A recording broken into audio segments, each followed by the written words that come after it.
The Joe Rogan Experience. So the village that we were staying with, the guys informed me that now way up the river, 30 miles or so, there was an area that I would love to have collected in, but I couldn't because it was controlled by a group of Yanomamo that had shot at everybody who had ever gotten near there and, shot arrows. And so I was afraid to go up there to do any collecting. But then our group of Yanomamo informed me that these guys had gone off on a raid to attack another group and probably wouldn't be back for a couple of months. So I got brave and went up into their area where I didn't think they were going to be with a young man, Venezuelan, who worked for me.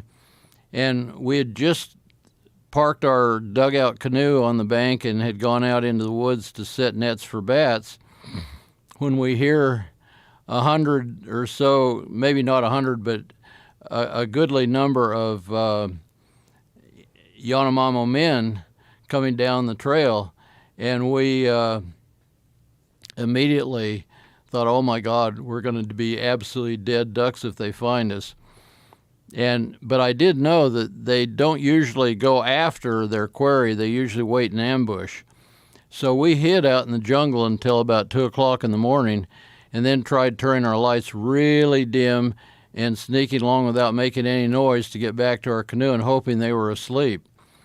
And we'll never know whether they were asleep or not because we did get shoved off and got away. But the very next night, we were stupid enough to think we had gone far enough away that they wouldn't find us, and we went back and tried to net again. And then we heard jaguar noises. And I had a Yanomamo and a Maikitari Indian working for me, and they immediately started warning me, that's not El Tigre. That's the Indians that we're trying to avoid. And they're just making jaguar noises. Right, to communicate among themselves. Oh, wow. But I insisted. I thought that these guys were just trying to get out of work because I'd been working them pretty hard and that they wanted to go to bed early that night. So I didn't really take them very seriously. And I went off with my shotgun. Back then we were collecting everything from jaguars to mice. And so in those days it was a big macho thing to shoot a jaguar. So I go off with my shotgun to hunt the jaguar, and it kept moving too fast without noise in between, and I finally dawned on me that, hey, this is more like Indians than jaguars to me even.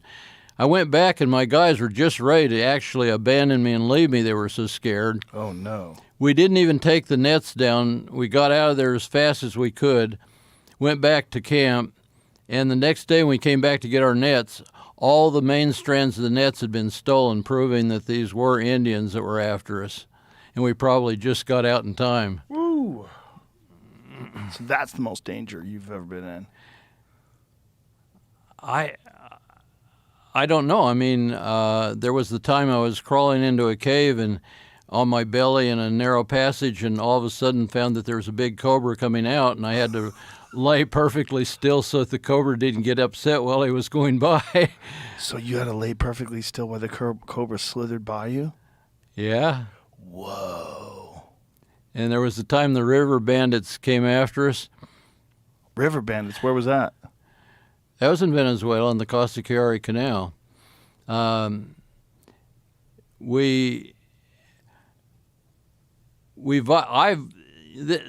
We're getting into stories that probably ought to be told at another time when we're not distracting from bats. But no, they're fun. We could go back to bats.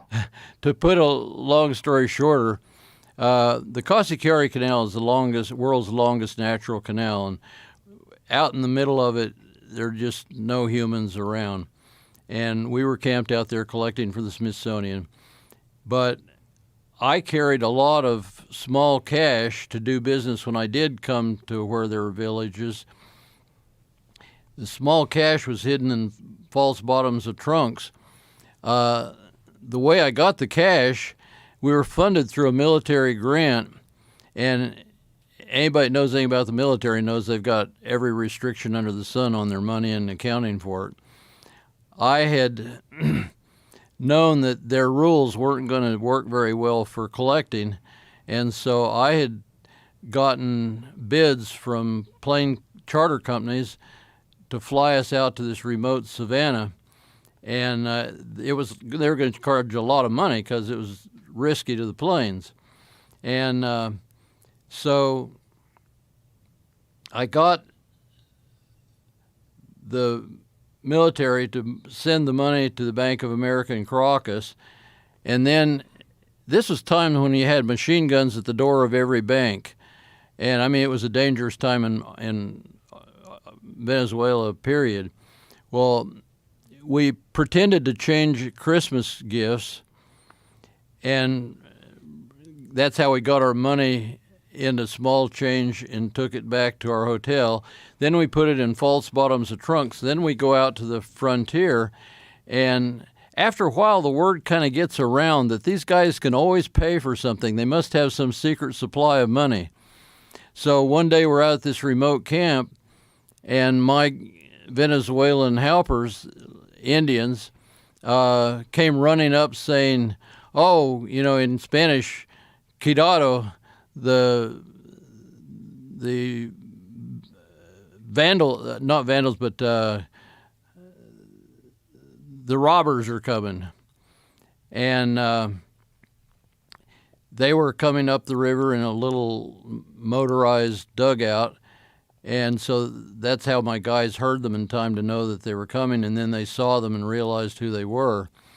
And so I had just a couple minutes. It's kind of interesting because I was reared to be a conscientious objector and, didn't believe in fighting in war. And so here we are with the bandits coming armed with shot. It was kind of interesting. They had old muzzleloader guns that they actually used rocks and black powder still to shoot. But here they're coming, and I'm responsible for 8 or 10 people, their lives. And am I going to be a conscientious objector, or what am I going to do? And so I broke out all the guns we had, gave everybody one of the, everything from an M1 rifle to a couple double-barrel shotguns, pistols, and got everybody positioned behind rocks and logs. And then as the bandits approached, I yelled down to them in Spanish that we understood who they were, and if they touched that rock, we were going to kill them. And they kept coming. And so I finally had everybody show themselves and their guns and yelled one more time. And the last time I yelled, they were within a meter of hitting the bank. And at that point, we'd have had to kill them. Whoa. But they finally, at the last minute, when they saw they were outgunned and that we had the upper hand, they backed up and went off. That ought to be hair-raising. It was. But I learned a lot about my conscientious objector ideas. You're ready to abandon it. Well, I mean, what are you going to do? You're going to let good people die just because you don't believe in firing a gun at a human? Yeah, that's a good point, right? Yeah. A very important lesson to learn, right? Yeah, it was an important one for me.